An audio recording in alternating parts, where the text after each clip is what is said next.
Assalamualaikum warahmatullahi wabarakatuh. Selamat berjumpa kembali anak-anakku di kelas kita pembelajaran ekonomi. Kali ini kita akan membahas materi tentang tahap pencatatan pada perusahaan jasa. Baiklah, kita mulai dengan mekanisme debit dan kredit. Perhatikan tabel berikut. Nah, pada tabel ini terdiri atas akun-akun yang akan muncul pada neraca dan juga laporan laba rugi. Namun juga akan kita pergunakan akun-akun ini pada saat kita melakukan pencatatan pada jurnal umum ataupun pemostingan pada buku besar. Nah, akun-akun ini kita lihat adalah apabila terjadi penambahan atau kita sebut juga sebagai saldo normal. Pertama adalah aset. Saldo normalnya adalah debit. Akumulasi penyusutan, saldo normalnya adalah kredit. Liabilitas atau utang, saldo normalnya adalah kredit. Ekuitas atau modal, saldo normalnya adalah kredit. Prive, saldo normalnya adalah debit. Untuk pendapatan, saldo normalnya adalah kredit dan beban, saldo normalnya adalah debit. Nah, apabila terjadi penurunan atau pengurangan pada saldo akun-akun yang tersebut, maka akan berlaku kebalikan dari saldo normal. Oke? Baiklah, berikut kita lihat adalah bentuk jurnal. Yang pertama itu akan kita tuliskan adalah nama perusahaannya. Kemudian kita tulis jurnal umum, karena ini adalah yang akan kita buat adalah jurnal umum. Kemudian kita buatkan periodenya. Jika ini adalah bulannya adalah bulan Agustus, maka kita tuliskan di sini adalah Agustus 2020. Begitu ya. Kemudian di bagian sisi paling kanan itu tertulis halaman, karena bisa jadi setiap transaksi yang kita catatkan tidak akan berada dalam satu halaman. Kemudian bentuk tabelnya adalah seperti ini, ya, yang terdiri dari tanggal, keterangan, referensi, debit, dan kredit. Nah, kolom-kolom ini akan kita isikan dengan yang kolom tanggal ada sisi yang lebih lebar atau lebih besar. Itu kita isikan dengan bulan dan tahun periode yang berlangsung. Kemudian untuk kolom yang lebih kecil itu akan kita isikan dengan tanggalnya, tanggal transaksi. Oke, untuk keterangan apalah jenis transaksi yang kita catatkan. Kemudian referensi, apakah dia di debit, apakah dia di kredit. Oke, untuk contoh lebih nyatanya akan kita bahas berikut ini. Oke, yang pertama transaksi aset dan liabilitas atau utang. Yang pertama, pada tanggal 1 April 2020, perusahaan mendapatkan pinjaman uang dari bank sejumlah 100 juta rupiah. Analisisnya adalah, dengan transaksi ini maka utang bank dan kas bertambah sejumlah 100 juta rupiah. Nah, sesuai dengan mekanisme debit kredit, jika utang bank bertambah, maka dia berada di sisi kredit. Dan kas bertambah akan berada di sisi debit. Maka pencatatannya adalah sebagai berikut. Ya, kita lihat di sini sisinya April 2020 tanggal 1. Keterangannya kas di sebelah paling kiri, ya, kita agak paling kiri. Kemudian nominalnya 100 juta rupiah berada di sisi debit, kemudian utang bank agak kita catatkan agak mencorok ke dalam sedikit, kemudian nominalnya adalah 100 juta rupiah berada di sisi kredit. Oke, selanjutnya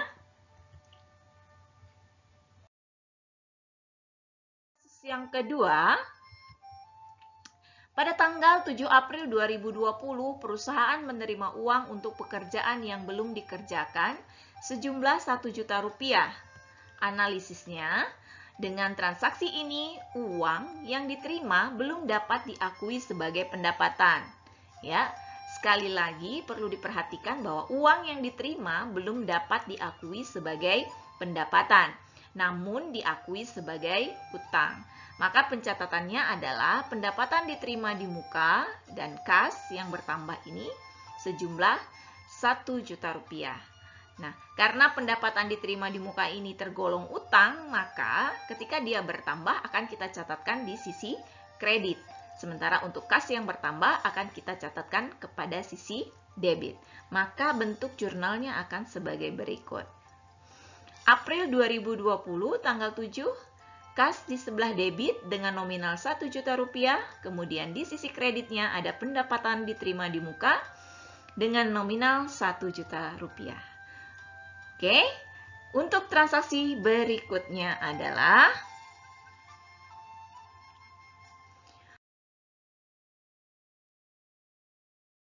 transaksi aset dan ekuitas. Contoh kasus yang pertama. Pada tanggal 8 April 2020, pemilik menyetorkan uang tunai kepada perusahaan sejumlah 50 juta rupiah. Dengan analisis, transaksi ini membuat perubahan pada kas dan modal yang bertambah sejumlah 50 juta rupiah. Dengan kas yang bertambah, maka posisinya akan berada di sisi debit dan modal yang bertambah akan berada di sisi kredit. Maka kita catat dalam jurnal akan sebagai berikut. April 2020, tanggal 8, debit itu adalah kas dengan nominal 50 juta rupiah, sementara di sisi kredit ada modal pemilik dengan nominal 50 juta rupiah. Sekarang kita lanjut ke kasus yang kedua.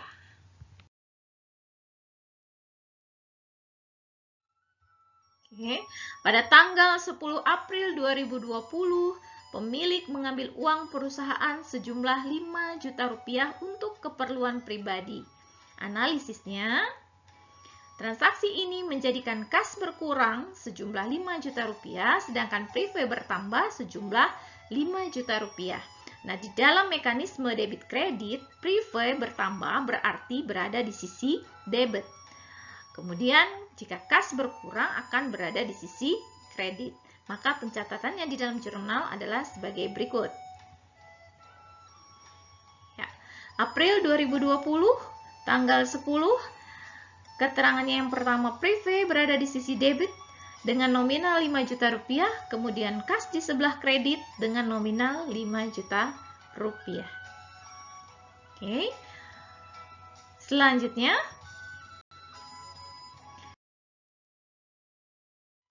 transaksi ekuitas dan liabilitas.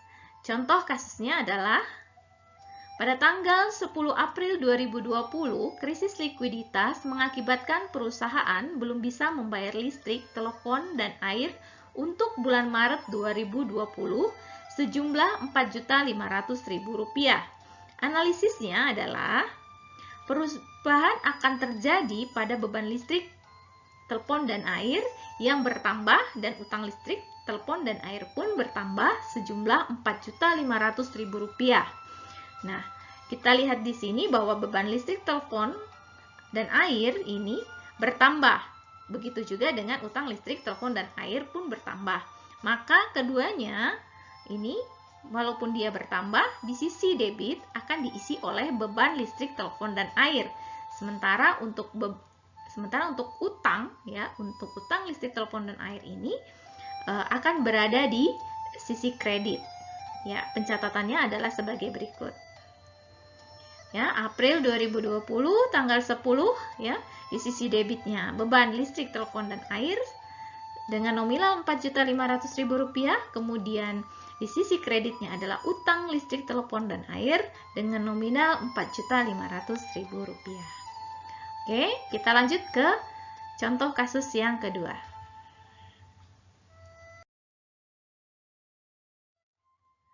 Oke, pada tanggal 12 April 2020, perusahaan telah menyelesaikan pekerjaan yang sebelumnya telah dibayar oleh pelanggan sejumlah Rp1 juta.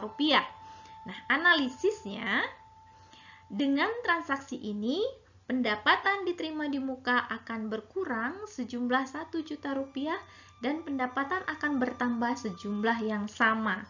Ya, di sini kasusnya bahwa sebelumnya transaksi ini sudah kita catatkan ke dalam jurnal dengan kondisi bahwa pendapatan diterima di muka kemudian dengan kas. Nah, sekarang kondisinya adalah pekerjaannya telah kita kerjakan, maka pendapatan diterima di muka ini akan berubah posisi, ya, dia akan berkurang dan pendapatan akan bertambah. Nah, kita berpatokan dari pendapatan yang bertambah ini akan berada di sebelah kredit, maka pendapatan diterima di mukanya akan berada di sebelah debit. Catatannya adalah April 2020 tanggal 12, pendapatan diterima di muka di sebelah debit dengan nominal 1 juta, kemudian di sebelah kredit ada pendapatan dengan nominal 1 juta. Oke, selanjutnya transaksi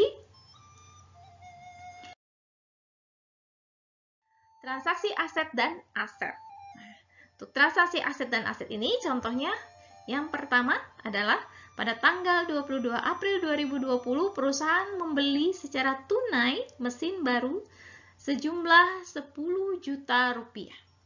Analisisnya, perubahan akan terjadi pada kas yang berkurang sejumlah 10 juta rupiah dan mesin bertambah sejumlah 10 juta rupiah. Nah, keduanya pada posisi aset. Nah, hanya saja kasnya yang berkurang, kemudian mesinnya bertambah.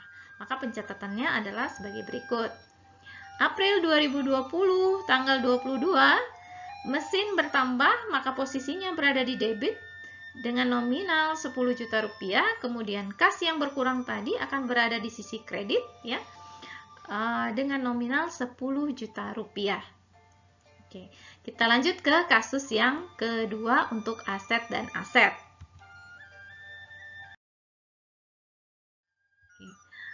Pada tanggal 25 April 2020, perusahaan menerima pembayaran piutang pelanggan sejumlah 2 juta rupiah. Analisisnya, pencatatan yang terjadi adalah kas bertambah sejumlah 2 juta rupiah dan piutang berkurang sejumlah 2 juta rupiah. Nah, di sini bisa kita lihat bahwa kas yang bertambah maka dia akan berada di posisi debit. Maka piutang yang berkurang ini akan berada di sisi kredit. Ya, kita lihat di sini bentuk jurnalnya. Ya.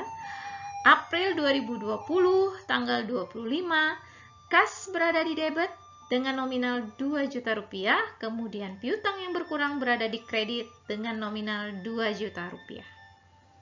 Oke. Selanjutnya transaksi pendapatan dan beban. Untuk kasus yang pertama yaitu pendapatan. Pada tanggal 27 April 2020, perusahaan menerima pendapatan sejumlah 1 juta rupiah atas pekerjaan yang telah diselesaikan. Analisisnya, transaksi ini mempengaruhi jumlah kas dan pendapatan yang bertambah sejumlah 1 juta rupiah. Seperti yang kita sudah ketahui bahwa kas dan pendapatan yang bertambah maka berlaku saldo normal, di mana kas akan berada di sisi debit dan pendapatan akan berada di sisi kredit. Kita lihat jurnal umumnya. April 2020 tanggal 27, kas di sisi debit dengan nominal 1 juta rupiah dan di sisi kredit ada pendapatan dengan nominal 1 juta rupiah. Untuk transaksi beban adalah pada tanggal 30 April 2020, perusahaan membayar beban gaji sejumlah 3 juta rupiah. Dengan analisis, transaksi ini menyebabkan jumlah kas berkurang sejumlah 3 juta rupiah dan beban gaji yang bertambah sejumlah 3 juta rupiah. Maka yang kita lihat di sini untuk kas yang berkurang, maka akan berlaku kebalikan dari saldo normal kas, yaitu di kredit. Sementara untuk beban gaji yang bertambah akan berlaku saldo normal, yaitu berada di sisi debit. Maka kita catatkan dalam jurnalnya adalah sebagai berikut. April 2020 tanggal 30, beban gaji di sisi debit dengan nominal 3 juta rupiah. Sementara untuk sisi kredit ada kas dengan nominal 3 juta rupiah. Sekarang kita sampai di tabel analisis yang telah kita buat berdasarkan data-data yang sudah kita kerjakan tadi. Nah, di sini adalah analisisnya. Yang pertama, meminjam uang dari bank, maka analisisnya adalah aktiva bertambah, hutang bertambah. Maka posisi debit akan diisi oleh kas. Di sisi kreditnya akan diisi oleh utang bank. Nah, untuk kasus menerima uang atas pekerjaan yang belum dilaksanakan, maka aktiva akan bertambah, hutang akan bertambah, ya, di mana sisi debitnya akan diisi oleh kas, sisi kreditnya akan diisi oleh pendapatan diterima di muka. Untuk transaksi pemilik menyetorkan modal berupa kas, maka analisisnya adalah aktiva bertambah, modal bertambah, ya, di sisi debit itu akan diisi oleh kas, kreditnya adalah modal. Untuk transaksi yang keempat, yaitu pemilik mengambil uang perusahaan untuk keperluan pribadi, maka analisisnya modal berkurang, aktiva berkurang, di mana sisi debit akan diisi oleh prive, sementara sisi kreditnya akan diisi oleh kas. Kasus yang kelima atau transaksi yang kelima yaitu mengakui beban listrik, telepon, dan air yang belum dibayar. Yaitu analisisnya beban bertambah, aktiva berkurang. Di mana sisi debit akan diisi oleh beban listrik, telepon, dan air, sementara di sebelah kreditnya akan diisi oleh utang listrik, telepon, dan air. Untuk transaksi yang keenam, menyelesaikan pekerjaan yang telah dibayar sebelumnya. Maka analisisnya adalah hutang berkurang, pendapatan akan bertambah. Kemudian, di sisi debit itu akan kita isikan dengan pendapatan diterima di muka. Sementara di sebelah kredit akan kita isi dengan pendapatan. Untuk transaksi yang ketujuh, membeli mesin. Nah, untuk ini analisisnya adalah aktiva bertambah dan aktiva berkurang. Nah, di sisi debit akan kita isi dengan mesin. Di sisi kredit kita akan isi dengan kas. Yang kedelapan, menerima pembayaran piutang. Analisisnya adalah aktiva bertambah, aktiva berkurang.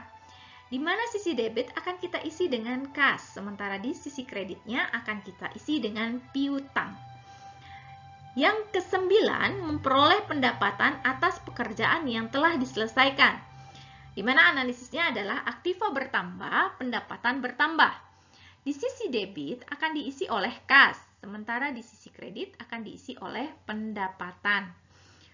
Kemudian yang terakhir, ya, transaksi yang ke-10 yaitu membayar gaji. Maka analisisnya adalah aktiva berkurang, beban bertambah.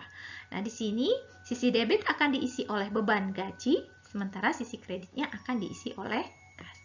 Nah, bentuk jurnalnya secara keseluruhan akan tampak seperti berikut.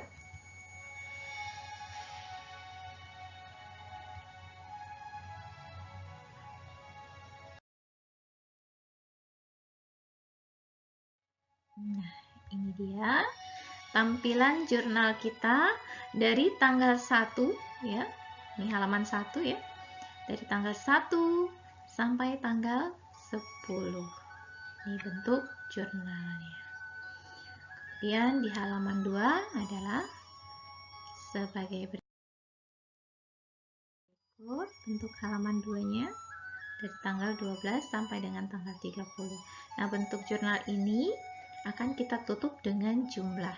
Jadi sisi debit dan sisi kreditnya harus berjumlah sama, ya. Apabila tidak sama, perlu kita cek kembali pencatatannya. Oke, baiklah. Dengan demikian pembahasan kita cukup, ya. Mudah-mudahan kalian dapat memahami materi ini. Dan apabila ada yang ingin ditanyakan, silahkan kalian menanyakan langsung via komen boleh, atau via WA boleh, ya, atau ke timeline e-learning kita. Oke.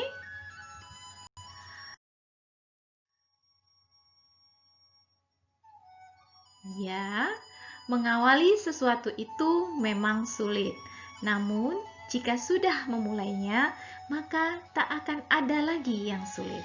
Demikian anak-anakku untuk pertemuan kita kali ini. Sampai jumpa lagi. Wassalamualaikum warahmatullahi wabarakatuh.